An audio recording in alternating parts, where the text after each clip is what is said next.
다음 영상을 만드는데 더 큰 힘이 됩니다. 감사합니다.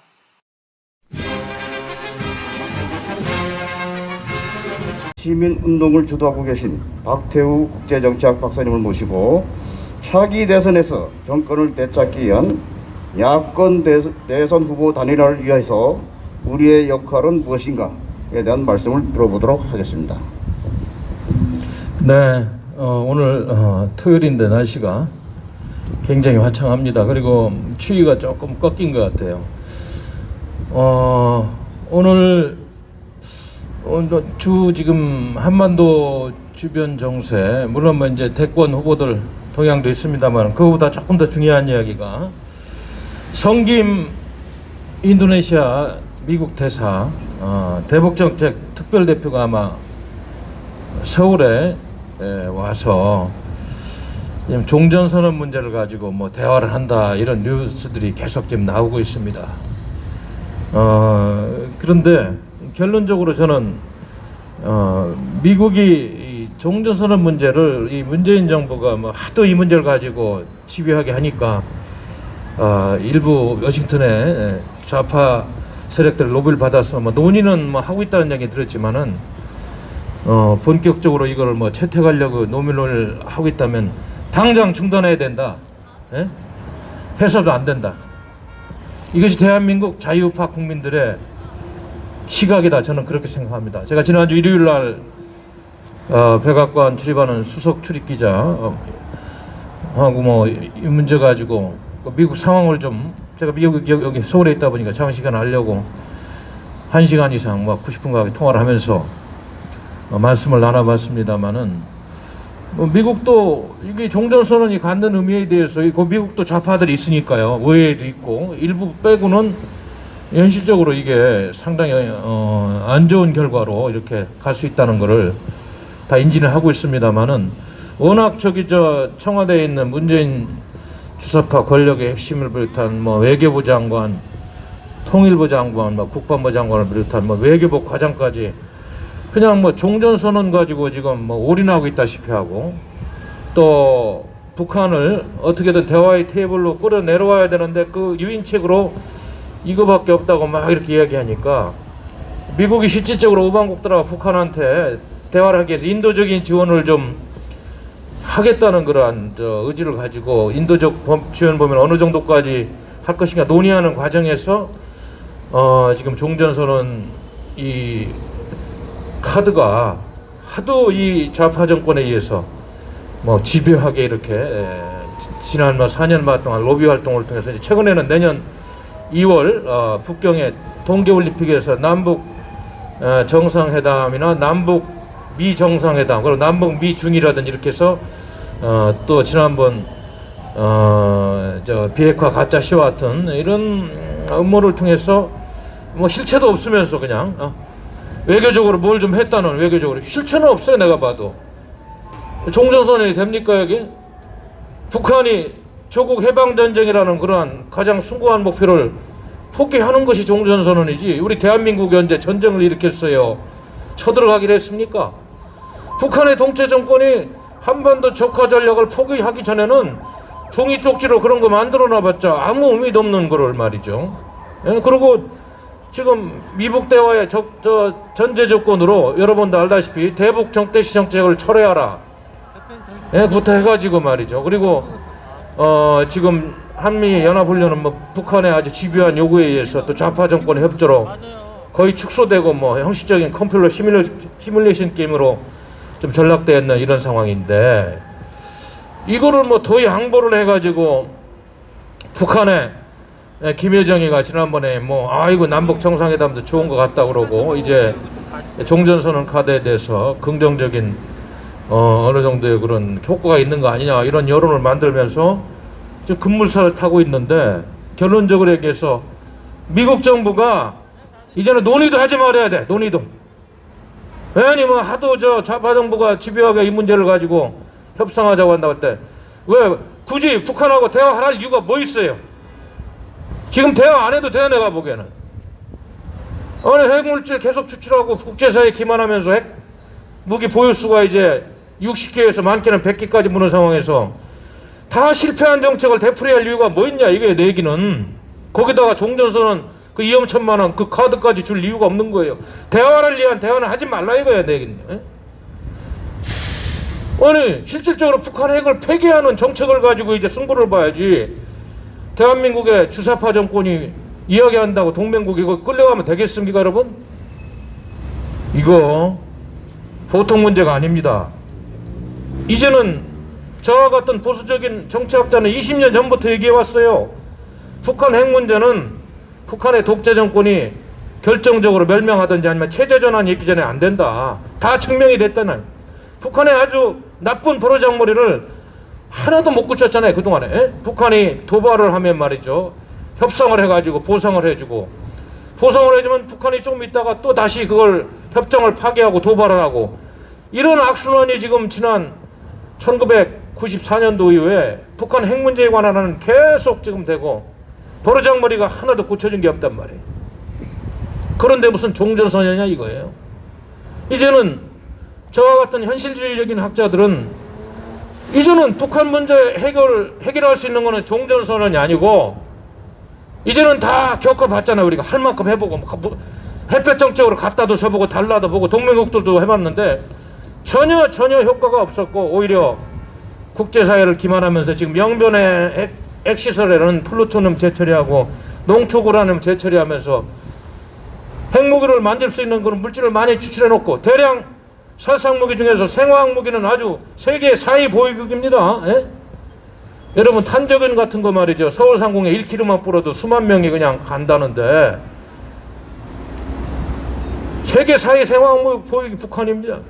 대한민국 국민의 생존권에 대해서 이 정부가 내가 한 번도 이렇게 공개적으로 북한에 대해서 인권 문제라든지 얼마나 위험천만한 그런 독재국가인지에 대해서 경고하는 걸 본 적이 없어요.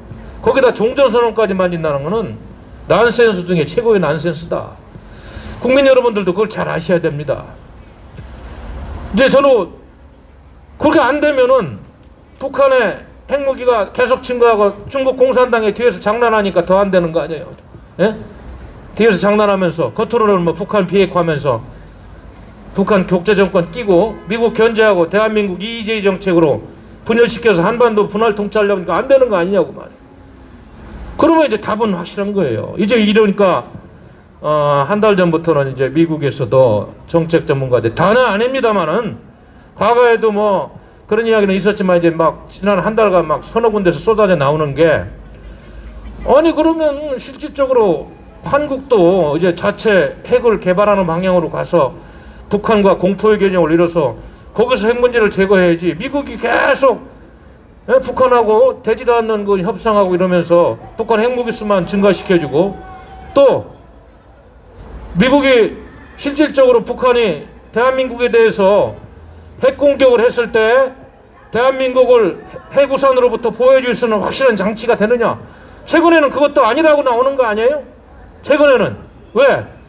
북한이 핵탄두를 탑재한 ICBM을 미국 본토에 날릴 수 있는 그런 기술이 있고, 엊그저께 시험한 잠수함 발사 탄도미사일 SLBM이 성공적으로 지금 북한이 기술 보유하고 있는 판단됐는데, 잠수함에서 핵탄도 탑재한 미사일 가지고 저 미국 근처에 가서 바닷속으로 가서 쏴버리면 최소한 미국 국민 수백만 명의 생명이 북한 독재 정권의 손에 있는데, 북한이 서울 뭐 점령하려고 한다고 해서 북한이 경고하면서 너희들 미군이 6.25 때처럼 개입하면은 이거 쏴서 너희들 나도 같이 죽겠다, 미국 국민들하고. 미국이 절대 개입 못하는 거 아닙니까? 그래서 이제 이게 브로큰 뉴클리어 엄브렐러다, 핵우산은 찢어졌다. 그래서 미국의 양심 있는 학자들이, 미국이 솔직하게 미국 여론 정치하면서 그거 가능하지 않으면 이제는 한국도 자체 방위를 할 수 있고 효과적으로 북한을 견제할 수 있는 그런 카드로서 한국의 자체 핵무장론을 허용하자. 이게 이제 여러분도 알다시피 그 디 워싱턴 포스트에 한 달 전일 겁니다. 그 더트머스 칼리지에 제니퍼 린더 교수하고 그 다음에 그 두 교수가 이렇게 그걸 공동 기고하면서 그런 논리를 제공했고, 또 그 랜드 연구소, 미국의 랜드 코퍼레이션의 브루스 베넷 선임 연구원이 이제 그런 필요성을 제기하고, 또 힐이라는 미국의 외교 잡지 통해 가지고 과거 미국의 백악관의 비서실에서 차장을 했던 그 안보 문제 담당 차석을 했던 분인가요? 이름을 내 잊어먹었는데 그분도 이제 이렇게 군부를 떼고 있는데, 문제는 이게 이제 미국의 학자들이 이렇게 막 집중적으로 이런 걸 쓸 때는 그냥 쓰는 게 아닙니다. 미국의 정책부서 전문가들하고 조율이 끝나고 가능성을 타진하는데, 대한민국 정부가 저 청와대에서 제대로 이런 안보 문제를 고민하고 현실적인 대북 정책을 고민하는 정부라면 이걸 받아야 됩니다. 내가 보기에는. 우리가 적극적으로 논의하자. 북한이 지금 계속 그 엇박질리면서 비핵화를 안 하니까 이걸 받아서 북한에 대한 상호주의 카드로 가고, 그러면 이제 정부에서 이걸 만드는 그런 그 미국과의 협상 과정을 통해서 이제 야당이 누구보다도 대한민국 국민의힘이 적극적으로 이제 지금 대선 전국이니까 야권 주자들이 확실하게 받아서 얘기해야 되는데, 그렇게 엄청난 이야기들 하는데도 말이죠. 종전선언 한다고 그러고 아무도 말이야 그런 거 가지고 얘기하지 않는 이 대한민국 수준을 보고 왜 그 사람들 정치한다는지를 모르겠어요. 정치를 왜 하는지 모르겠어. 그냥 권력 가지고 특권이나 누리고 말이죠. 되지도 않는 못된 사상을 전파하려고 하는 건지.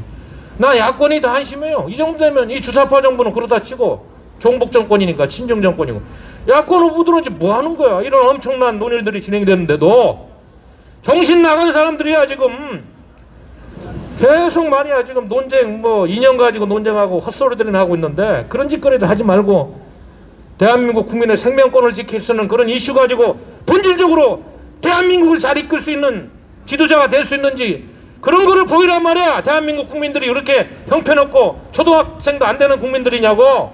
이 사람들 말이야 준비도 안 되는 사람들이 무슨 대통령 한다고 말이야. 거기서 이게 혹소의문문 한다는 거야. 이게 21세기에 대한민국 안보는 지금 여기저기서 이렇게 흔들리고 있는데 무엇들 하는지 모르겠어요 여러분들. 예? 그래서 저는 내년 3구 대선 지금 여러분들 이재명 후보 하는 거 봤습니다. 그 대장동 게이트 어떻게 이 검찰 권력이 축소해가지고 하는 거고, 이것이 대한민국의 공권력과 시스템이 붕괴에 대한 현장이에요. 국민들이 생각하는 것처럼 상식적인 선에서 선거가 안 된다는 얘기예요. 이런 정도 후보로 그냥 밀고 가면은 우리가 모르는 얼마나 그런 대장동 게이트뿐만 아니고 검찰 권력이 지금 수사하는 거 봐봐요. 국민의 입장에서 수사합니까? 주사파를 위해 수사하는 거예요? 뭐예요? 이재명이 하나 보호하려고 말이죠. 이런 나라가 됐는데도 과거처럼 뭐 여론조사가 어쩌고 하니 말이야. 여론조사가 어쩌니까 정권 교체될 거리다?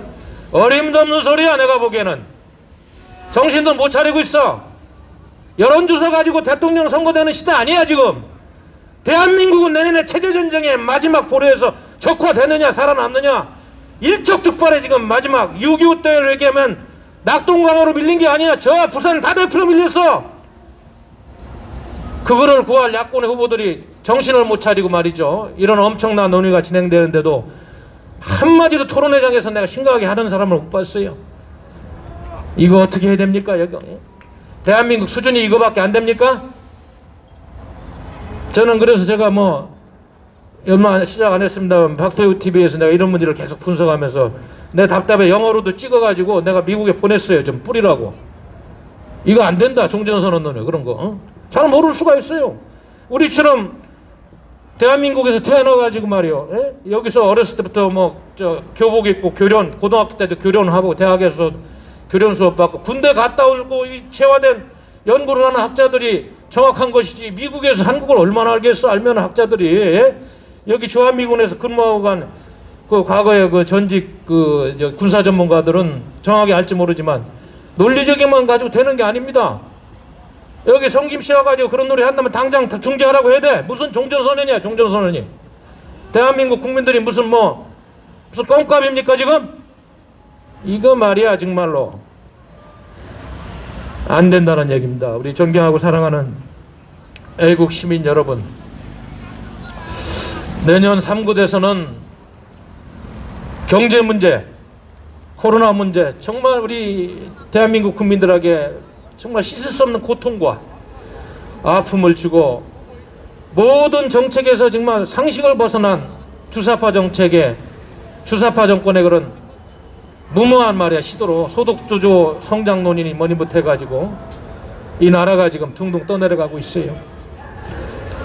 우리 국민들이 못 보고 있는 게 당장 자신들이 고통스러우니까 이 안보 문제에 있어서 산사와 같은 이 북한 핵 문제라든지 한미동맹 문제, 이거의 중요성을 간과하면서 지금 대한민국 한반도 주변의 정세가 일촉즉발해 어두운 나락으로 가고 있다.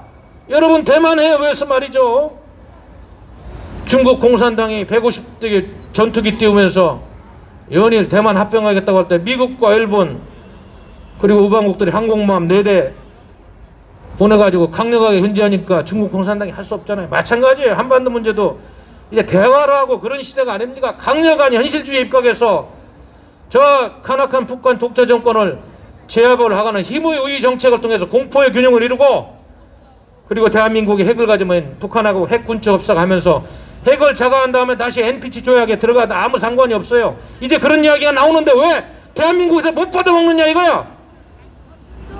여러분도 알다시피 그 NPT 핵확산 금지 조약 10조 1항에 보면은 과거에는 이런 얘기 하는 게 굉장히 금기시됐어요. 미국에서도 뭐 거의 없었습니다. 수년 전에 그 미국의 내셔널 워 칼리지에 그 전쟁대학에 뭐 과거 소령 중령들 군사 전문가들이 뭐 간간히 얘기하는 정도였는데, 이제는 이렇게 미국에서 3번씩이나 유명한 학자들이 공식적으로 낼 때면 이걸 받아 먹어야 돼. 대한민국에서 말이야.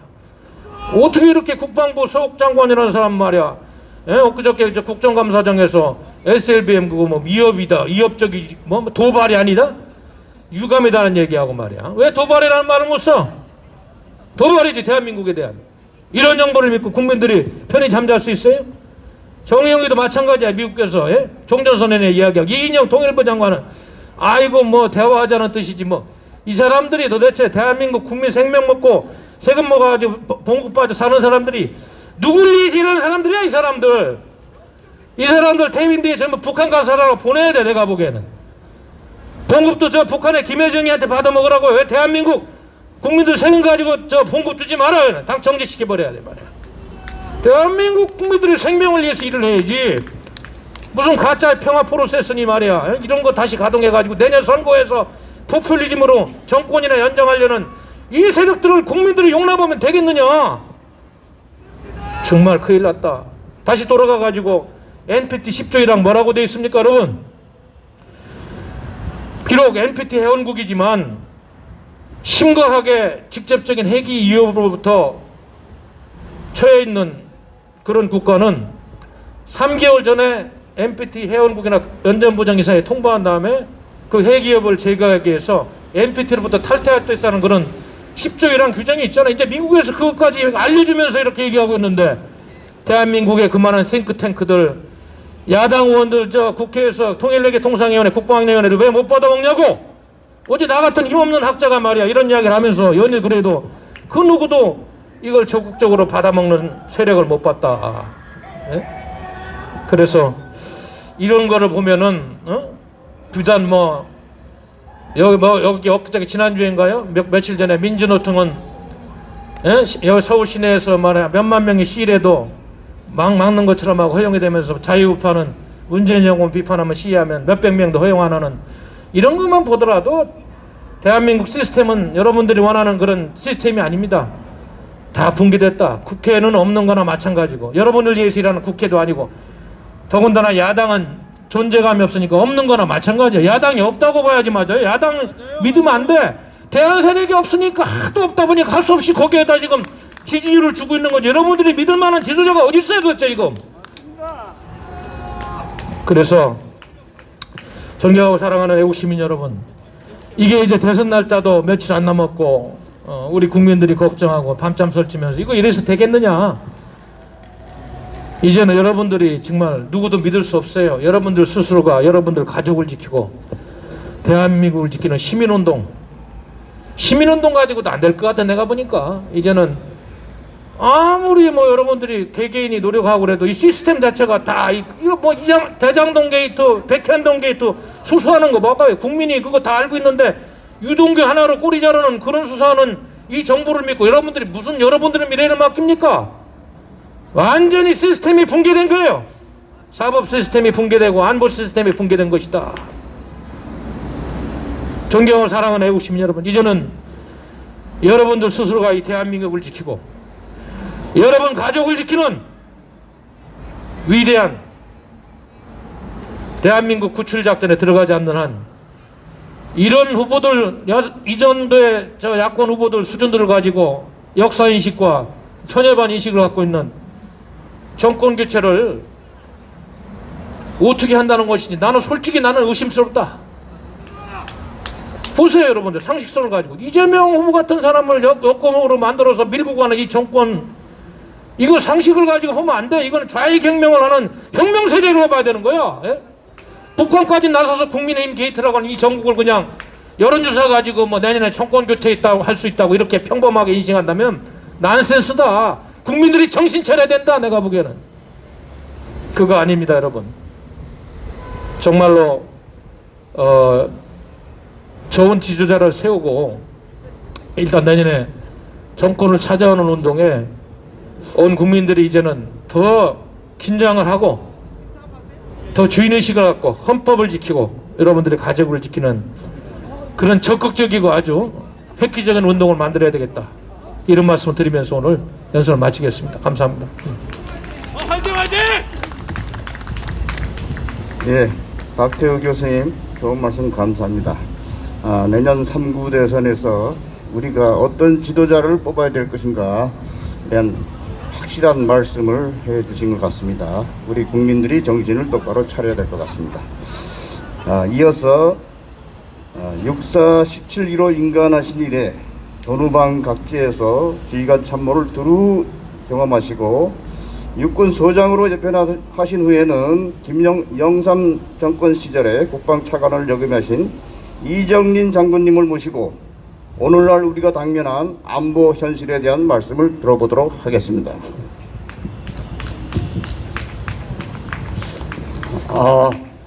여러분들 안녕하십니까?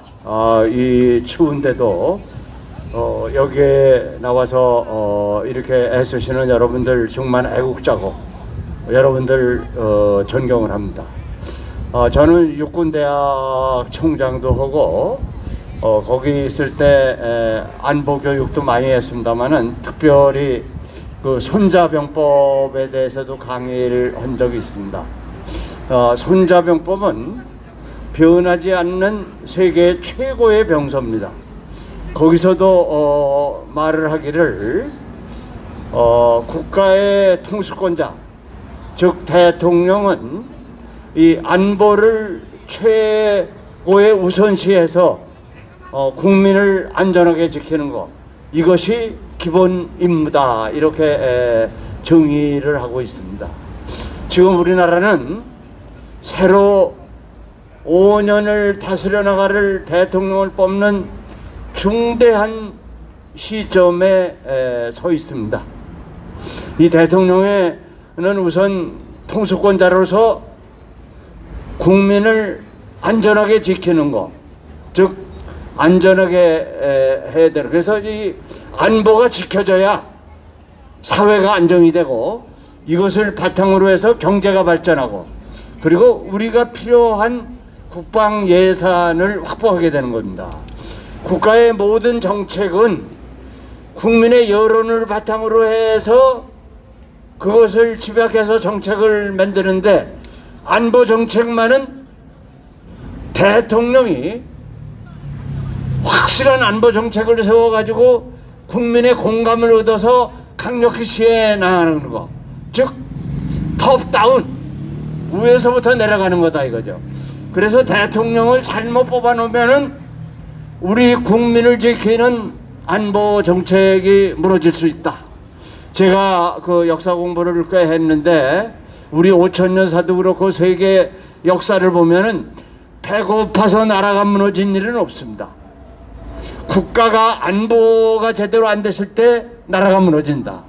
우리가 근자에 조선조만 보더라도 물을 무시해가지고 안보가 무너졌을 때 여기 있는 이 경복궁도 지키지 못하고 민비가 시해되는, 그리고 결국 1910년에 나라가 망하는 꼴을 당한 겁니다. 그래서 우선 이 대통령은 안보를 중시하는 이것이 기본이 되고 그리고 이것이 중점이 돼야 되는 겁니다. 우리가 제가 월남에도 참전했습니다마는 1966년 월남에 갈 때 보면은 우리나라가 세계에서 못 사는데 꼴찌에서 두 번째였다 이거죠.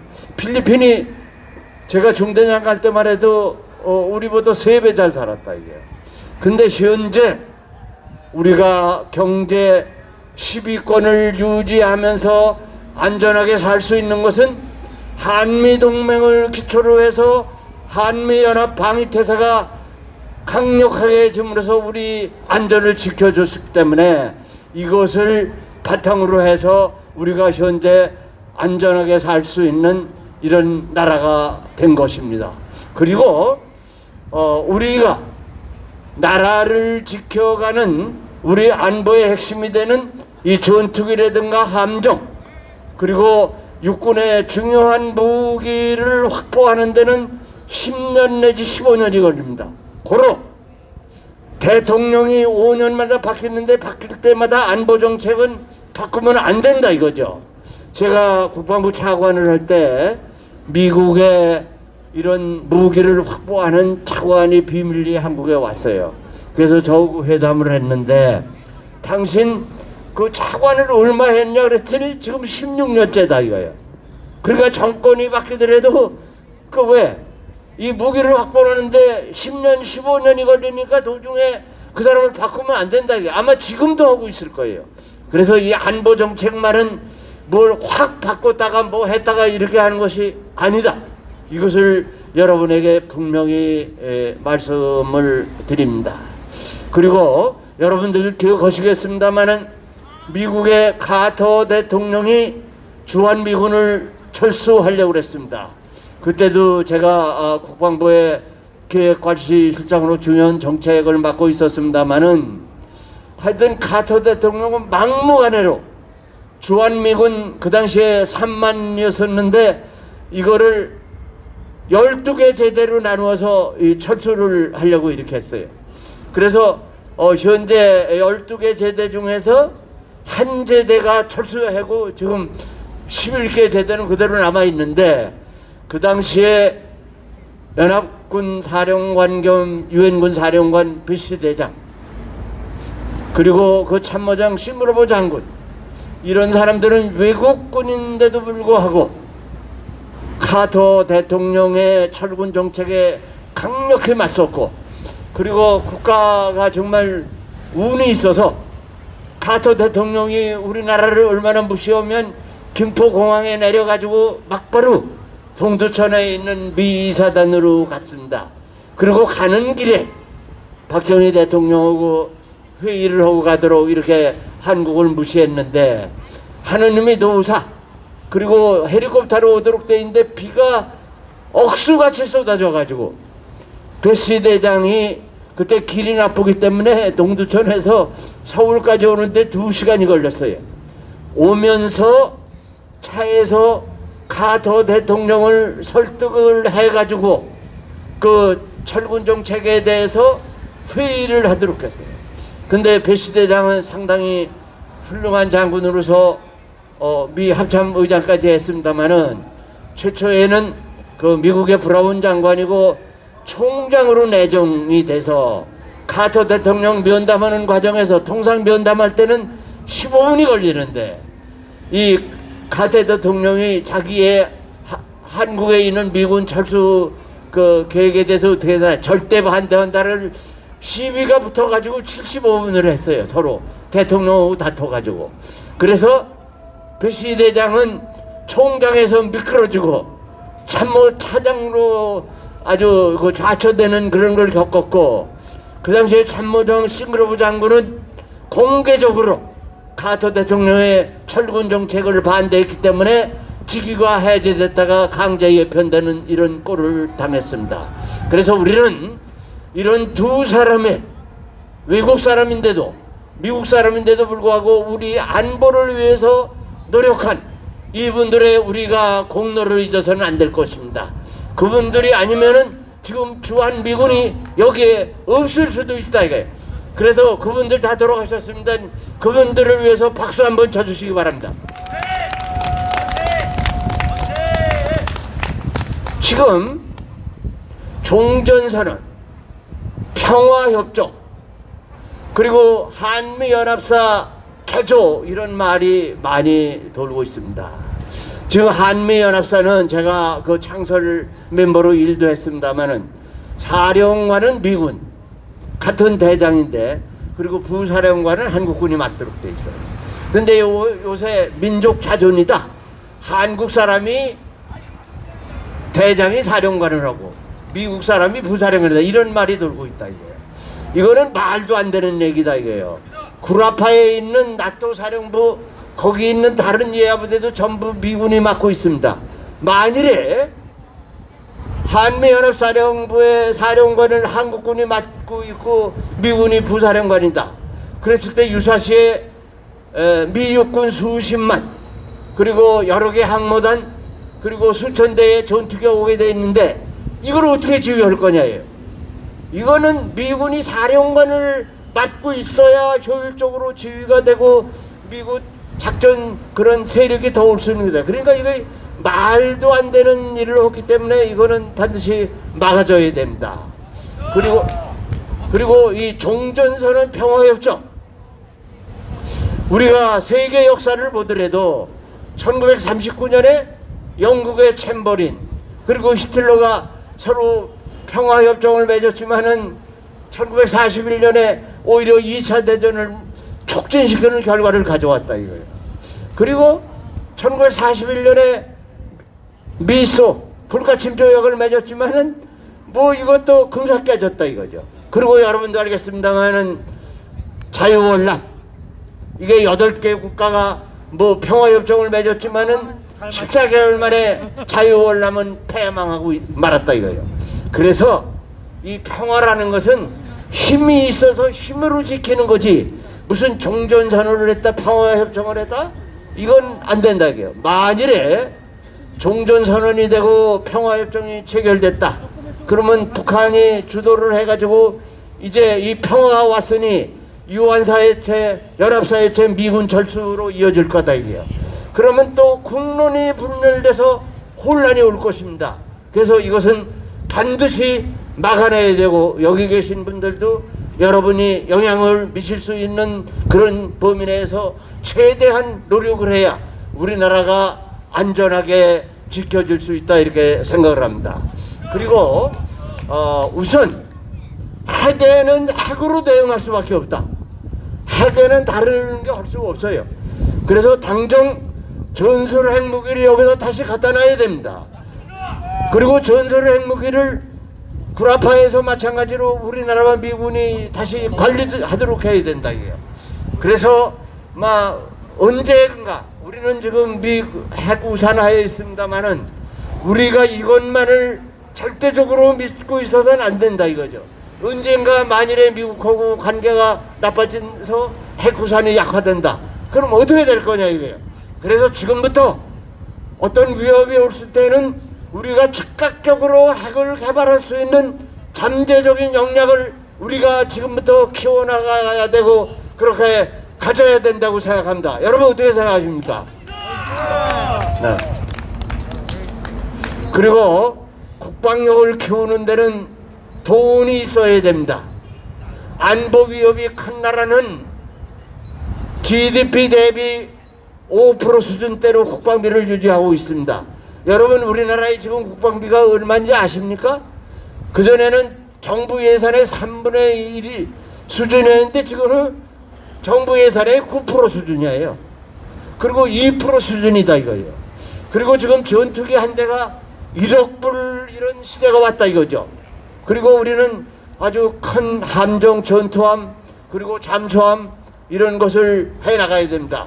그래서 우리는 당장 국방 예산을 GDP 대비 3% 수준을 올려야 되고 점차적으로 증강을 시켜서 4 내지 5% 수준으로 갈 때 우리가 4대 강국으로 둘러싸여 있는 이 환경 하에서 우리나라를 지켜갈 수 있다고 그렇게 생각을 합니다. 그래서 이번 3월 9일 날 실시되는 대통령은 지금 제가 말씀드린 이런 안보관에 있어서 누가 더 이 안보관이 뚜렷하냐, 이것이 대통령을 택하는 기준이 돼야 된다고 생각합니다. 이상입니다. 여러분 감사합니다. 예, 차관님 지난번에 이어서 오늘도 좋은 말씀 해주셔서 대단히 감사합니다. 앞에서도 얘기했다시피 차기 선거는 딴 거 없습니다. 안보관이 확고한 그런 사람이 대통령으로 당선이 돼야 될 걸로 그렇게 믿습니다. 현명한 국민들이 올바른 선택을 해 주셔야 될 것 같습니다.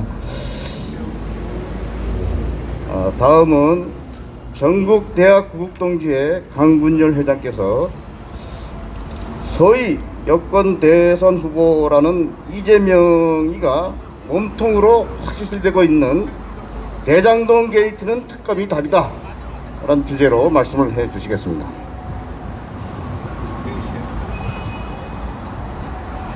충성 대학연합 구국동지회장 강군열입니다.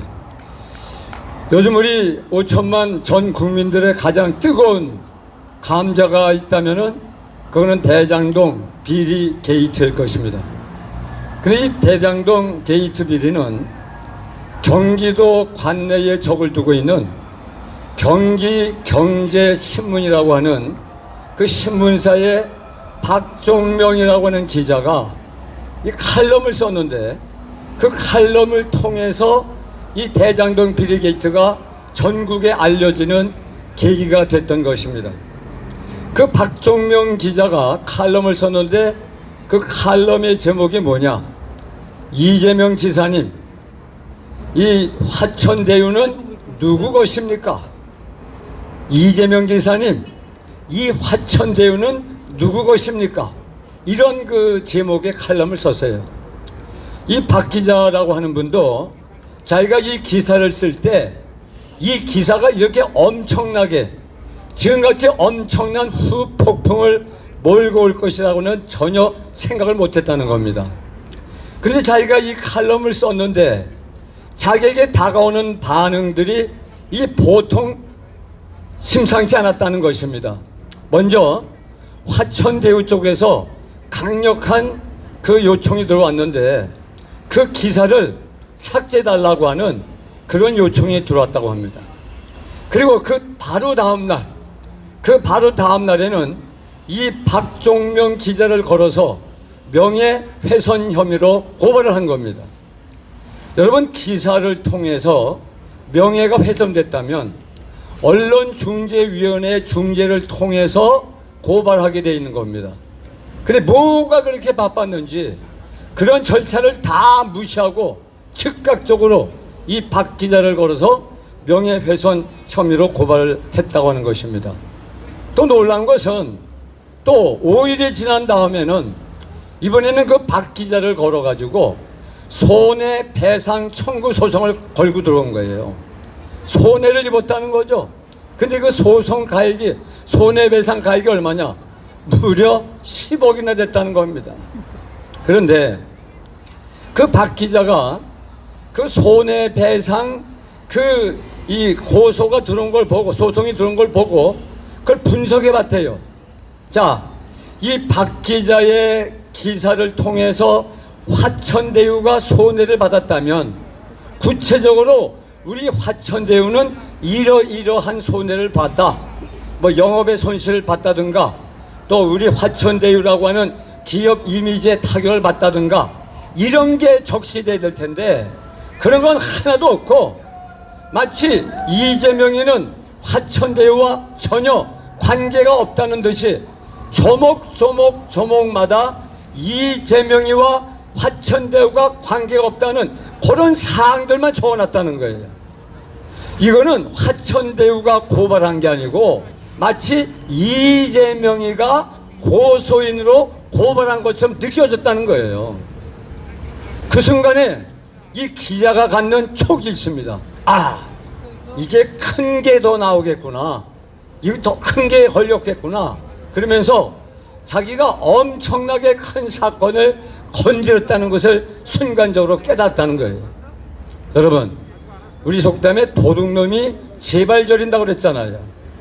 도둑놈이 제발 저리니까 이번 대장동 비리에서 그 돈을 먹은 도둑놈이 제발 저리는 바람에 조목조목 화천대유를 통해서 고발한 것 아닙니까?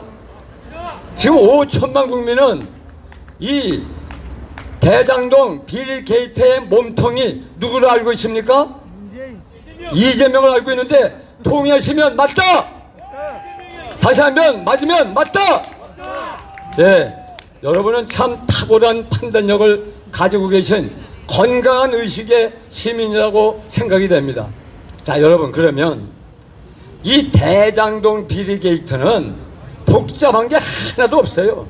너무 간단한 겁니다. 뭐냐?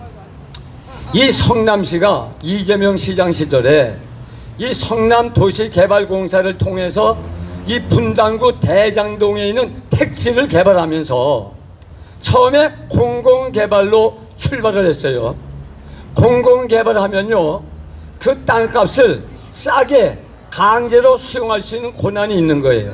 그래서 그 대장동의 땅을 소유하고 살던 원주민들로부터 그 당시 시세보다 훨씬 낮게 땅을 강제로 수용을 했습니다. 그러니까 엄청난 이득이 된 거죠.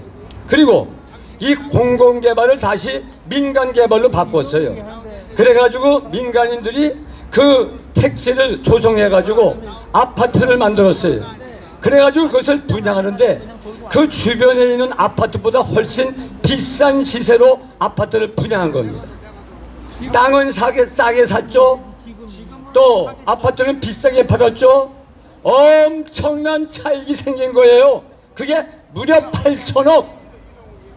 그 8천억을 그 원주민들에게 혜택이 돌아가야 되고 그 아파트를 사고 들어온 입주자에게 혜택이 들어간 것이 아니라 몇몇 안 되는 그 사기치고 도둑놈 심보를 가진 몇몇 개발업자가 몽땅 그것을 인마이 폭행했기 때문에 여러분, 이것이 바로 국민적인 공분을 사고 있는데 여러분 동의하시면 맞다!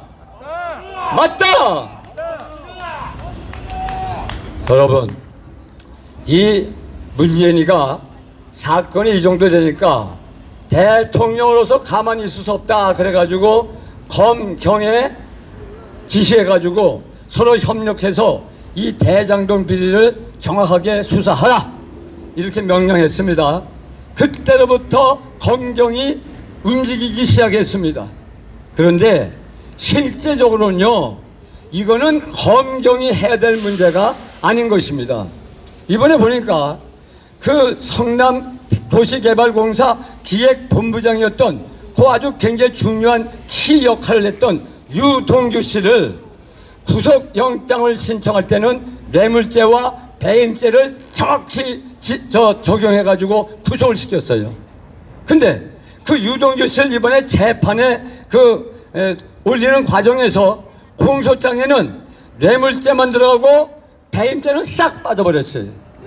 배임죄가 빠졌다는 거는 그 윗선인 이재명이를 수사하는데 엄청난 장애물이 되는 것이고 이재명에게 면죄부를 주는 것인데 동의하시면 맞다! 맞다! 놀란 건요, 이번에 아마 수사팀이 검사가 한 20여 명 투입된 것 같아요. 그런데 그 투입된 검사들이 전부 다 친정부 검사 아닙니까, 여러분? 근데 그 속에서 지금 울퉁불퉁하는 소리가 나오고 있어요. 뭐냐? 검사들이 이렇게 수사해가지고는 앞으로 큰일이 날 것 같다. 검사들조차, 그 수사를 하는 검사들조차도 위기의식을 갖고 있는 거예요. 이래서는 안 된다. 그러면서 하는 말이 특검하는 게 오히려 낫겠다. 수사하는 검사들조차도 특검하는데 낫다고 하는데 여러분 동의하시면 만세! 다시 한번 만세! 여러분, 국민의 73%가 특검으로 간다. 이거에 동의하고 있는 겁니다. 저는 고등학교 시절에 리트머스 시험지를 공부를 했는데 앞에 있는 물질이 산성인지 아니면 알칼리성인지 그거를 분간하려면 리트머스 시험지를 그 물질에 갖다 대는 거예요. 그래서 리트머스 시험지가 빨갛게 변하면 그건 산성이고 파랗게 변하면 알칼리성이 되는 거예요. 여러분, 특검은 바로 리트머스 시험지가 되는 거예요. 리트머스 시험지를 딱 대장병에 갖다 대고 죄가 없으면 파란 색깔이 되고 죄가 있으면 빨간 색깔이 되는데 이 리트머스 시험지인 특검을 해야 된다고 다시 한번 강조하는데 동의하시면 맞다! 맞다! 이재명도 마찬가지예요. 자기가 떳떳하다면 특검을 수용하란 말이에요. 특검을 수용해서 자기가 무죄가 되면 대선을 위한 날개가 생기는 거 아닙니까? 날개가. 근데 이걸 안 한단 말이에요. 왜? 자기가 몸통이고 그 비리가 드러날 것이 너무 빤하기 때문에. 동감하십니까, 여러분? 맞죠?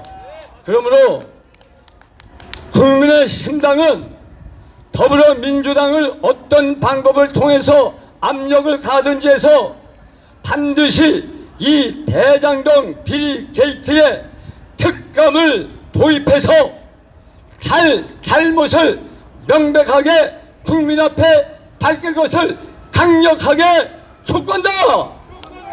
촉구한다! 촉구한다! 특검 만세! 만세! 만세! 감사합니다. 예, 강근열 회장님 감사합니다. 말씀을 들어보니 대장동의 몸통은 이재명이가 분명한 것 같습니다. 자, 이제 마지막으로 국민혁명당 대변인으로서 활약을 하고 계시고 특히 우리 일파만파 김시열 회장의 무죄 석방을 위해서도 발벗고 뛰고 계시는 구주화 변호사께서 문정권의 그 많은 실정과 관련한 비탄의 말씀을 해 주시겠습니다. 저는 먼저 오유박사로 갈게요. 시간이 거의 안녕하세요. 반갑습니다. 구주화 변호사입니다. 저를 아시는 분도 계시고 잘 모르시는 분도 계실 겁니다. 요새는 또 유튜브에 많이 나오고 광화문에서 마이크를 많이 잡아서 아시는 분도 계신데요. 제가 광화문에서 마이크를 처음 잡은 게 언젠가 이렇게 생각해 보니까 바로 이 자리예요. 처음 잡은 게 바로 이 자리, 일파만파 집회 때 제가 잡았었습니다. 2019년 4월 대한민국 애국단체 총연합 출범식 기억나십니까? 그때 제가 이 자리에 처음 와서 여러분께 인사를 드렸던 적이 있습니다. 벌써 그게 2년 반이 지났는데 그때 이후로 지금 이 자리까지 오게 됐습니다. 현재는 한반도 인권과 통일을 위한 변호사 모임 공동 대변인을 맡고 있고요. 또 국민혁명당 대변인을 또 맡고 있습니다.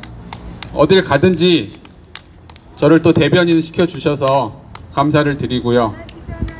또 어딜 가든 이런 애국 자리에 가면 이상하게 제가 제일 젊더라고요. 참 그게 너무 안타깝습니다. 젊은 게 좋은 거예요. 젊어서 싫다는 게 아니고요. 좋아요, 젊어서. 젊은 거 좋죠. 근데 저보다 더 젊은 사람들은 대체 어디 있냐는 겁니까? 어디? 이 나라가 개판이 되고 저 특등 머저리 같은 인간이 청와대에 대통령이라고 눌러앉아 있는데 지금 이 나라의 20대, 30대 젊은 사람들은 다 어디 가고 40대가 젊다는 소리 듣는 이런 상황이 온 게 너무 안타깝습니다. 예전에는 항상 이 정치 중심에 누가 있었습니까? 대학생들이 있었습니다. 대학생들이. 어르신들이 있는 게 아니라 젊은 20대 초반, 10대, 심지어는 고등학생들도 나왔어요. 고등학생까지 나와서 혁명을 하고 데모를 했는데 지금 대학생들은 도대체 어디 있습니까? 저는 고려대학교를 졸업했는데 지금은 어디 가서 고려대학교 나왔다는 말을 쪽팔려서 못하겠습니다. 쪽팔려서. 왠지 아시죠? 여기서 얘기하면 지금 고려대학교는 뭐 하는 겁니까? 부정입학해도 당당하게 고려대학교에는 부정입학할 수 있다는 거 인정한 겁니까? 전국의 수많은 대학생들 지금 어디서 뭐 하는 겁니까? 나라가 이 모양이 되고 공정과 입시 비리에 나라가 얼룩졌는데 도대체 뭐 하는 겁니까? 정말 안타깝고요. 저는 문재인 정권이 들기 전에는 정치에 아무런 관심도 없이 살았습니다. 제가 사는 동네에 국회의원이 누군지도 몰랐고 뭐 장관, 총리가 누군지도 모르고 살았어요. 그걸 제가 왜 알아야 됩니까?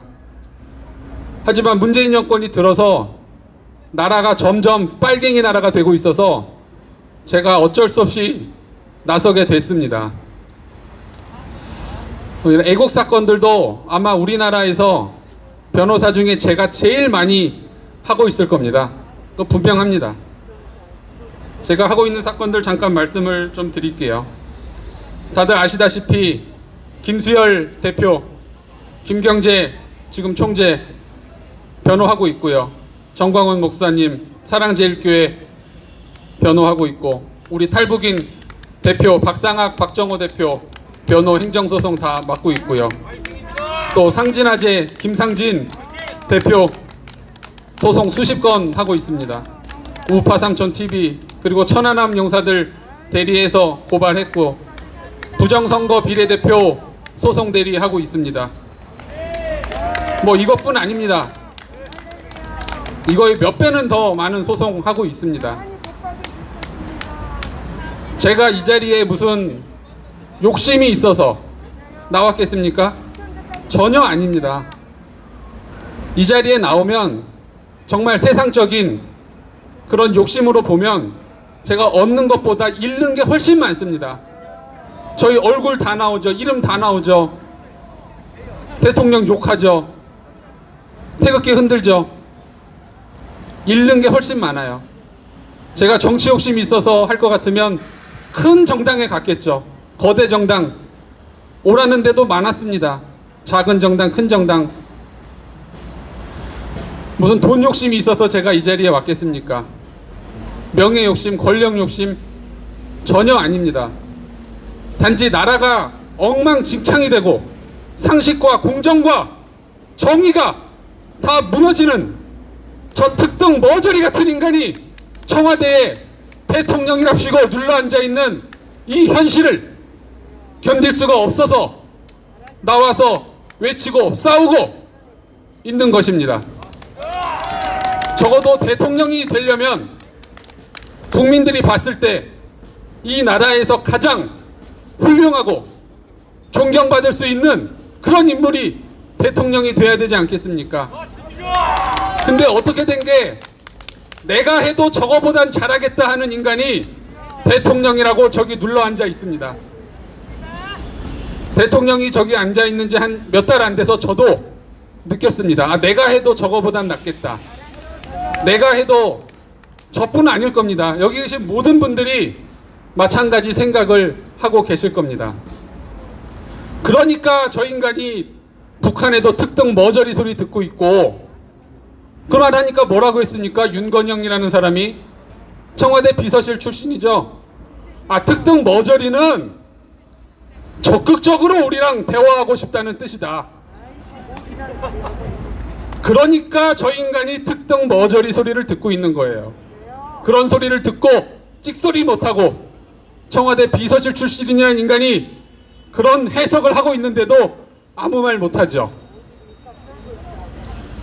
그리고 또 요새 대통령 후보로 나오겠다는 이재명이라는 인간은 또 어떻습니까?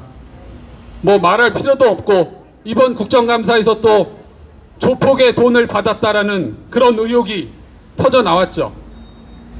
거기에 대해서 웃는 것도 아니고 우는 것도 아니고 아주 어색한 그런 웃음을 지었는데요. 거기서 사진이 뭐 돈 사진이 조작됐다 이게 중요한 게 아닙니다. 그 사람 폭로했다라는 박철민이라는 사람의 글을 한번 보세요. 굉장히 구체적이고 신빙성이 있습니다. 그 사람이 깜빵에서 도대체 왜, 뭐 때문에 허위의 사실을 그렇게 폭로를 하겠습니까? 그 이유를 잘 저는 찾지 못하겠더라고요. 그리고 또 하나 중요하게 봐야 될 점이 있습니다. 뭐냐? 그게 만약에 허위라면은 이재명이 뭐하고 있겠어요 지금? 그 사람을 내비두겠습니까? 그 다음날 바로 고소했겠죠. 이게 가장 중요한 포인트예요. 이게 뭐 문재인, 박원순, 이재명 이 인간들은 국민들, 시민들 고소 고발하기로 유명한 자들입니다. 저 박원순 지금은 이제 고인이 됐지만 그 상진아재를 엄청나게 고소하고 뿐 아닙니다. 시민들 고소 고발 수십 건을 하고 상진아재 있는 집에 경매를 넣습니다. 경매. 지가 그 시민의 집을 뺏어가겠다고 경매 넣었어요. 박원순 저 인간이. 모르셨죠 그거? 자기 명예가 훼손됐다고 5억 원에 위자료 청구 소송 넣고. 어쨌든 저 사람들은 허위사실 유포하면 고발합니다. 진실을 얘기하면 고발을 못하죠 당연히. 그러니까 그걸 잘 보시면 돼요. 이재명이 그 유포자 박철민이라는 사람을 허위사실 적시 명예훼손으로 고발하는지 못하는지 이거를 보면 대략적으로 짐작할 수 있지 않을까 싶어요. 저 문재인도 어떻습니까? 문재인도 국민들 고발 잘하죠. 대통령직을 유지하면서 대통령의 자리에서 국민을 고소한 인간입니다. 저 인간. 근데 작년에 올해인가요? 저 문재인의 출생의 의혹, 과연 저 인간의 친모가 누구냐, 여기에 대해서 중대한 폭로가 나온 거 다 알고 계시죠? 문재인의 아버지라는 사람을 6.25 때 생포했다라는 그런 스님의 직접적인 증언이 나왔고 이걸 유튜브에서 대대적으로 폭로를 했어요. 그분들 본인들 깜빵 갈 각오하고 폭로했는데 결과는 어떻습니까? 고소 안 했어요. 문재인이. 왜 안 했을까요? 진심입니까? 진심. 예, 여러분들이 답변해 주셨습니다. 저들은 진실을 얘기하면 고소 못합니다. 물론 진실인 것도 고소해서 망신당하는 경우도 있지만 쟤들이 고소 안 하는 거는 확실하게 진실입니다. 그거를 여러분들 판단 기준으로 삼으시면 되겠습니다. 뭐 이재명 후보가 대통령으로 후보로 나오는 거 저는 뭐 반대 안 합니다. 아주 좋다고 생각합니다. 그래서 아주 재밌는 후보가 그런 대통령 선거가 될 것으로 기대를 하고요. 그 박철민이라는 자를 고소하는지 못하는지 끝까지 한번 두고 보도록 하겠습니다. 감사합니다. 예, 구주아 변호사님. 아유. 구독, 좋아요, 알람을 눌러주세요. 다음 영상을 만드는데 더 큰 힘이 됩니다. 감사합니다.